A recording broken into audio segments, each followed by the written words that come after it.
tal? Es martes 1 de julio, sí, el primer día del séptimo mes. Buenos días, buenas tardes, buenas noches, según la hora y el lugar donde nos vea, donde nos escuche. Estamos transmitiendo totalmente en este esfuerzo informativo que, como siempre le digo, si usted le da clic a nuestras publicaciones, comparte, por supuesto, sigue nuestra página, nos ayuda a que este esfuerzo continúe y todavía aún más, que crezca. Tenemos mucha información, porque en este sentido, en el estado llamó la gobernadora, luego de las aprobaciones en el Congreso, la gobernadora Margarita González Arabia hizo un llamado a impulsar el liderazgo político de las mujeres. También estamos en fechas en que concluye el ciclo escolar y comienza próximamente, un mes y medio, el nuevo ciclo escolar. Cuotas escolares, le están reteniendo sus documentos, ¿es legal que le pidan dinero? Vamos a hablar sobre esto. Es necesario, por supuesto, que denuncie. Resulta que los concesionarios del transporte público no tienen dinero y requieren hasta 120,000 o 150,000 pesos para medio reparar sus unidades para que puedan pasar la revista mecánica. De eso también le estaremos hablando. Y bueno, detienen, ya lo ha visto a nivel nacional y estaremos dando cuenta de cómo van las cosas con los Reyes del Huachicol. Una empresa, así como tal, y perdónenme la expresión, pero una empresa bien constituida en el manejo de la gasolina o de los combustibles ilegales. Aquí en Morelos, Eder Rodríguez Casillas, presidente municipal de Jitepec, ¿cómo está evaluado? Han salido muchas evaluaciones, se lo diremos aquí en la escena internacional. Lamentablemente triste lo que está pasando en Estados Unidos. Donald Trump presenta su cárcel para migrantes. De eso estaremos hablando en los siguientes minutos. Vámonos de lleno con la gobernadora Margarita González Arabia, quien hizo un llamado a las mujeres del estado bien importante, bien importante, asumir un rol más activo en la generación de oportunidades políticas, subrayando que el principio de paridad de género debe de ser solo el punto de partida en la construcción de liderazgos femeninos sólidos. Esto tras la reciente decisión del Congreso del Estado de garantizar el principio de paridad de género en el acceso a los cargos municipales, lo que representa, sin duda, y esto hay que recalcarlo, un avance significativo en la representación femenina en los ayuntamientos de la entidad.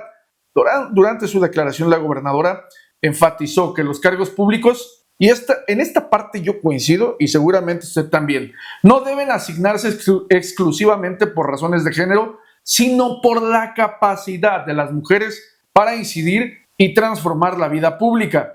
Ella lo dijo así: en mi caso, he demostrado que siendo mujer es posible participar, generar procesos partidistas internos y alcanzar la elección. Vamos a escucharla.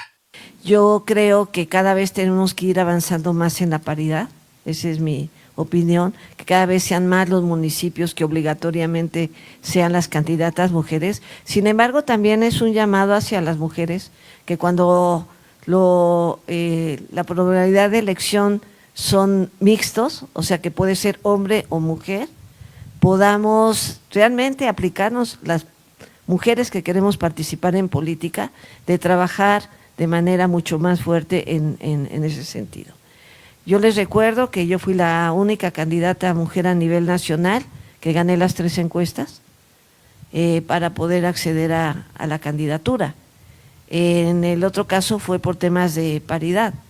Entonces, sé que se puede lograr si uno como mujer trabaja de manera firme, constante y hace su trabajo y que no te den el puesto solo por ser mujer. Sí es importante la paridad, pero las mujeres ya a estas alturas tenemos que prepararnos mucho más y trabajar mucho más fuerte en las comunidades, a pie de tierra, para lograr tener ese consenso. Y bueno, el posicionamiento de la gobernadora pone en relieve la necesidad de fortalecer las capacidades políticas de las mujeres y fomentar una participación activa y competitiva en todos los niveles de gobierno. Y como lo dice ella, no se trata de que te den un espacio por estar en cierto sector o ser de cierto género. Es capacidad, y hay mujeres muy capaces a las que se les ha negado la oportunidad de participar. En muchos casos, y también hay que decirlo, son las propias mujeres que ocupan liderazgos en partidos políticos o en instituciones las que bloquean al resto de las mujeres. Hay mujeres como la gobernadora que sin duda tiene una posición distinta de apertura para que cada día sean más las mujeres que participen en la vida pública del Estado. Dejamos este tema y mire, al aproximarse el cierre escolar, del ciclo escolar, se intensifica la preocupación entre padres de familia con hijos en escuelas públicas, sobre todo debido a pagos pendientes en las escuelas, pero también en las escuelas particulares. En este contexto, algunas instituciones educativas optan por refrendar documentos, o más bien por retener documentos oficiales como boletas, certificados y constancias, situación que obstaculiza la continuidad en trámites académicos. Ante este panorama, la titular de la Secretaría de Educación Pública en el Estado, Carla Lina Herrera Alonso, exhortó a las familias a denunciar este tipo de prácticas. Dijo ella, se deben denunciar estos hechos. Por un lado, y hay que decirlo tal cual, está la educación pública y por otro lado están las escuelas particulares. En ninguna le deben de prohibir o le deben retener documentos oficiales. Todos los documentos que tienen que ver con la educación, ¿quién los da? El gobierno. Es justamente el Estado quien los entrega a las escuelas y las escuelas a su vez tienen que entregarlos a los estudiantes o a los padres de familia. Nadie, por ninguna causa, debe retener documentos. Así es que si usted está pasando por una situación así, puede denunciar. Vamos a escuchar lo que dijo Carla Lina Herrera Alonso. Casos, desde luego cada colegio particular cuenta con un registro, se llama el REVO, el Registro de Validez Oficial. En ese sentido, también cada uno de ellos tiene su propio reglamento, el cual es conocido inicialmente por los padres, madres o tutores. En ese sentido, si hubiera alguna situación de esa naturaleza, ponemos a disposición como un órgano primero de mediación y dos para verificar cuál es el caso a profundidad, pues al personal de la Dirección General de Educación Media Superior y Superior, siendo el caso de que fuera de este tipo de grados. Y si no, bueno, pues también con el IEBEN que estamos trabajando en conjunto para eso y desde luego la Secretaría de Educación, pues para verificar qué es lo que sucede en cada caso concreto. Desde luego cada particularidad tendrá lo propio, pero nos ponemos a disposición para que evitemos algún conflicto, se previenen situaciones, si desde luego conocemos los reglamentos y también su aplicación. Si llegara a acreditarse un cobro indebido, bueno, primero aquel que se sienta ofendido, bueno, tiene expeditos los derechos para hacerlos valer, ya sea en la vía civil, administrativa. En el caso de nosotros frente al registro, la ley prevé algunas sanciones. Primero pueden ser algunas multas, previa inspección, y llegado el caso de algún tipo de reincidencia o caso grave, la ley prevé la cancelación del registro del REVOE. Y bien, Herrera Alonso también hizo un llamado a canalizar las denuncias a través del Instituto de Educación Básica del Estado de Morelos o directamente en la Secretaría de Educación, con el objetivo de brindar acompañamiento a los padres y mediar en la resolución de los casos. Las autoridades reiteraron su compromiso con la defensa del derecho a la educación y el fortalecimiento de mecanismos institucionales que garanticen su acceso pleno y libre de restricciones. Así es que si usted está pasando por una situación similar, sea escuela particular o sea escuela pública, mándenos un mensajito también, mándenos a nuestras redes sociales, mándenos el mensaje y por supuesto que turnaremos el caso a la Secretaría de Educación. Dejamos el tema de la educación y nos vamos al tema de la movilidad. Usted sabe que desde hace algunos años el transporte público en Morelos no está obligado o no estuvo obligado a realizar la revista mecánica. ¿Qué es la revista mecánica? Es una evaluación que anualmente o dependiendo del periodo que establezca la autoridad, dependiendo del estado, tiene que, mediante este procedimiento, cada unidad del transporte público cada año debe de ser revisada en sus condiciones mecánicas. El sistema de frenos, el motor, la suspensión, los interiores, por supuesto, cuando se trata de asientos, que las condiciones sean óptimas, que todo lo que tenga la unidad del transporte público reúna lo necesario para dar un buen servicio. Frente a esto, durante mucho tiempo, gracias a las canonjías de ciertas autoridades, los concesionarios evitaron ir a la revista mecánica. Hoy ya dijo el gobierno, tienen que acudir a la revista mecánica, pero ¿qué cree? Los concesionarios ahora dicen que el llevar sus unidades para ponerlas más o menos para que puedan pasar la revista mecánica, necesitan una inversión de cuando menos 120,000 pesos. Mire, yo siempre he dicho, si algo no es negocio, ¿para qué continuar? Y los transportistas, cada que se les exige el cumplimiento de algo, en este caso la revista mecánica o la tenencia vehicular o la verificación, siempre dicen, es que no hay dinero, es que las condiciones, es que todo ha subido. Si no es negocio, ya lo hubieses dejado. ¿Por qué entonces el grupo de concesionarios que todo el tiempo han tenido el control del transporte en Morelos siguen teniendo las unidades del transporte? Porque no deja de ser negocio, solo que muchos de ellos han sido irresponsables sobre sus propias unidades, no les importa que traen, por supuesto, mucha gente y en muchos casos sin las condiciones mecánicas necesarias, sin seguros de vida, de verdad. Hay unidades del transporte público que no han acudido al refrendo o a la tenencia vehicular desde hace 4, 5, 6, 7 años y no les importa porque al final de cuentas sus líderes les ayudan. Pero vamos a escuchar en ese sentido a Dagoberto Rivera Jaimes, presidente de la Federación del Transporte, quien dice, híjole, necesitamos cuando menos 120,000 pesos para poner en condiciones óptimas las unidades para su revisión en la revista mecánica. Vamos a escucharlo. Que por ejemplo agarre y lo está repotenciando bien, se está hablando de que está entre los 80 y 120,000 que se le está metiendo a las unidades. Está muy caro el material, está muy cara la mano de obra, se está cambiando completamente los pisos, que es lo que se están reforzando las unidades y se están pintando tanto de la parte de afuera como de la parte de adentro. Y se está arreglando pues, también todo lo que es asientos, vidrios y todo eso. Es un gasto fuerte, pero bueno, finalmente no hay para comprar unidades seminuevas, ya no dijéramos nuevas porque nuevas están carísimas. Por lo menos yo creo que se están tratando de habilitar todas esas unidades pues con la facilidad que se dio en el acuerdo, ¿no? Pues sí, ¿cómo lo ve usted? El transportista, el líder o dirigente transportista detalló que aproximadamente 5,000 unidades tienen pendiente la aprobación de la revista mecánica de años anteriores. De ese total, únicamente 300 unidades, dice él, han logrado cumplir con los lineamientos hasta el momento. Ni siquiera el 10%, mientras que el resto se encuentra en proceso de intervención para garantizar condiciones óptimas de operación. Rivera Jaimes subrayó que en algunos casos las unidades deben ser repotenciadas debido a que no basta con repararlas superficialmente. Claro, las abandonan años.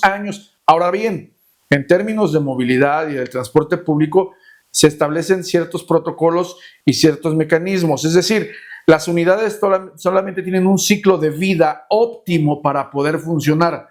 Hay unidades del transporte público que siguen en las calles y tienen más de 20 años. No tendría que ser así. En el estricto sentido de las cosas, esas unidades ya son chatarra y no tendrían que estar brindando el servicio. Por más reparaciones que les hagan, ya no están en condiciones óptimas. Y mire, ante esto, Dagoberto dice no solo que no tienen el dinero suficiente, sino que además tienen que adquirir nuevas unidades del transporte público y que cada unidad asciende a poco más de 2 millones de pesos por una nueva y alrededor de 1.5 millones de pesos por una seminueva. Señores, es un negocio.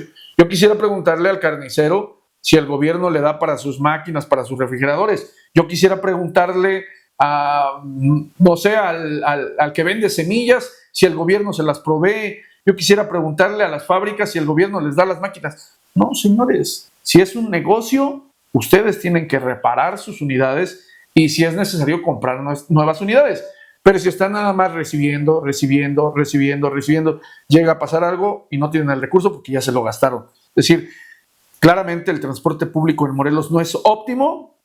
No hay un nivel de competencia, el Estado no tiene un transporte público que esté en sus manos, todo está concesionado, razón por la cual los concesionarios cuando quieren bloquean, cuando quieren dejan de prestar el servicio, cuando quieren aumentan la tarifa, cuando quieren respetan o no el descuento para adultos mayores y personas discapacitadas. Esa es la realidad, el transporte público tiene el dominio en la entidad, ojalá que se haga algo. Dejamos este tema de Morelos y nos vamos al plano nacional. Cayeron, como usted lo sabe y se le ha informado oportunamente, cayeron los llamados Reyes del Huachicol. Uno de ellos en Ixtlahuaca, allá en el Estado de México. Encabezaban una red criminal bien estructurada dedicada al robo de gas LP y gasolina. Resultado de los operativos, ahí le va los números. 32 detenidos, incluidos Sirio Sergio y Luis Miguel, que son los líderes. 15.8 millones de pesos asegurados, 12 inmuebles, 21 tractocamiones, 48 autos de lujo, 12 motocicletas, un autobús, 36 armas, 739 balas, 39 cargadores, un jaguar, sí, animales exóticos, un jaguar, monos araña, un cachorro de león y más animales exóticos. Lo de Sirio N no era improvisación, así lo dicen las autoridades, era un modelo de negocio ilegal con infraestructura, seguridad y logística que operaba a plena vista, generando ganancias comparables con las de una empresa igual del sector energético. Este caso pone en evidencia que el huachicol ya no es una actividad clandestina de pequeños grupos, sino un fenómeno estructurado y empresarial, con redes, con contactos y millones de pesos en juego. Lo que hoy se discute en torno al tema del huachicol es que ya estaban siendo proveedores, incluso probablemente de empresas del gobierno. Específicamente se habla de que el ejército incluso ya compraba de estas gasolinas, de estos combustibles, razón por la cual en esta historia van a caer seguramente, o tendrían que caer, autoridades federales, autoridades estatales y autoridades municipales, porque esto sucede o puede suceder en un país solo al amparo de las autoridades. Ya eran una empresa bien consolidada que tiene una red de contactos, una red de influencias, una red de palancas, perdónenme la expresión, que les permiten operar de esa manera. Tiene muchas aristas todavía esta historia, tiene muchos capítulos y sin duda el tema del huachicol ha sido uno de los graves problemas que mantienen hoy a Petróleos Mexicanos en números rojos. Petróleos Mexicanos, en términos reales, podría declararse en quiebra en cualquier momento. Sin embargo, el gobierno todos los días le invierte recursos porque es como una manguera de agua con muchas fugas, en donde muchos se llevan el agua a su molino, perdónenme otra vez la expresión, y el dinero que tendría que ir a las arcas del Estado se está quedando en los bolsillos de unos cuantos. Hay complicidad, hay corrupción y eso se tiene que pagar. Regresamos al municipio de Jiutepec porque en los últimos días se ha generado polémica en torno a la evaluación de los alcaldes. Usted recordará que fue en enero pasado cuando iniciaron las nuevas administraciones municipales. Prácticamente cumplieron su primer semestre. Hay muchas evaluaciones, se pueden decir mil cosas, cada quien puede tener sus propios mecanismos de evaluación. Yo le diría francamente que 6 meses no te dan la oportunidad de evaluar a ciencia cierta y con números reales y objetivos el trabajo de una autoridad. Sin embargo, te da un parteaguas. En ese sentido, a solo 6 meses de la gestión, Eder Rodríguez Casillas se posiciona como el alcalde mejor evaluado en Morelos, según estudios de la encuesta Mitofsky, que evalúa a los 150 mejores alcaldes del país. A pesar de haber recibido un municipio deficiente, calles en mal estado, sin avance en infraestructura social y con una importante deuda en diferentes rubros, la actual administración ha concretado una notable mejora en la rehabilitación y rescate de espacios públicos como zócalos, el Boulevard Cuauhnáhuac, escuelas y parques, lo que ha mejorado la calidad de vida de los ciudadanos. El alcalde de Jiutepec, Eder Rodríguez Casillas, refirió en este sentido que se está atendiendo la deuda heredada y con el uso saludable de las finanzas se ha adquirido equipo de trabajo para el personal operativo. Se ha dotado de material a áreas operativas y se han adquirido vehículos para las mismas. Del mismo modo, se refuerzan los programas sociales que atienden directamente a la población y se han fortalecido los sistemas DIF y de agua potable. Dígase lo que se diga, lo cierto es que la mejor evaluación la tiene usted. Usted que todos los días recibe los servicios y el trabajo de la autoridad. En el caso de Jiutepec, sí se ven calles mejoradas, falta mucho, sin duda. Hay que recordar que también durante el gobierno de Cuauhtémoc Blanco, la red carretera de todo el estado está hecha a pedazos porque nunca fue atendida. Y hay un tramo importante del Boulevard Cuauhnáhuac que atraviesa por Jiutepec y se encuentra en muy malas condiciones. Es responsabilidad del estado, ya lo atiende el estado, pero por mucho tiempo estuvo abandonada y lo mismo en muchas colonias. Hoy hay un trabajo pendiente y los resultados, desde luego, la mejor evaluación de esos resultados será en el 2026, cuando haya una elección, para que en el 2027 o se ratifique a la autoridad actual o se cambie. Esa es la mejor evaluación. Y bueno, en la escena internacional, hoy se inaugura oficialmente este centro de retención, Alligator Alcatraz, el polémico centro de detención de inmigrantes impulsado por el presidente Donald Trump. Las imágenes del lugar han generado reacciones divididas y fuertes críticas en redes sociales. Y la pregunta que le hemos hecho a través del espacio de información en tiempo real es: ¿acaso está la nueva cara de la política migratoria de Estados Unidos? El tratar, perdónenme la expresión, como animales, como cualquier cosa a seres humanos que van a prácticamente a corraletas, perdónenme la expresión, pero una especie de corraletas a donde los van a tener ahí sometidos una vez que son detenidos por el único delito de no estar legalmente en su país. Hay que recordarle a Donald Trump que Norteamérica o Estados Unidos de Norteamérica es un país fundado sobre nativos, pero con una mayoría de migrantes. Muchos migrantes de diferentes partes del mundo y sobre todo de Europa llegaron para tomar posesión de Estados Unidos, pero es una nación de migrantes. Lamentablemente, lo que está sucediendo hoy en Estados Unidos es que el hijo de migrantes está atacando a los propios migrantes, y me refiero justamente a Donald Trump. Y antes de irnos, también le informo que la gobernadora hace unos minutos presentó la apertura de 100 nuevas lecherías en el estado. Estas lecherías del bienestar se colocarán en puntos específicos de la entidad. Son 100 nuevas lecherías que se ubicarán en comunidades de alta marginación en la entidad.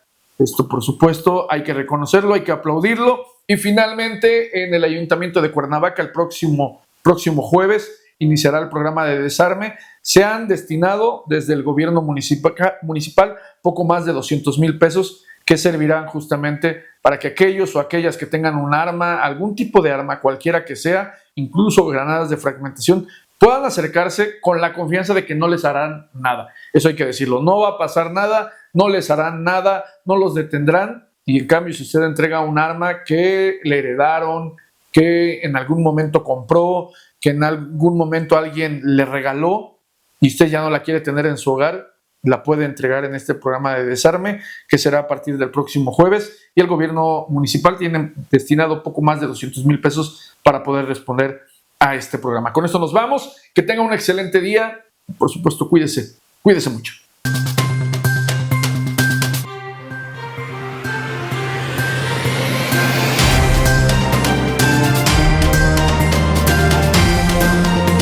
Noticias con David Alanís.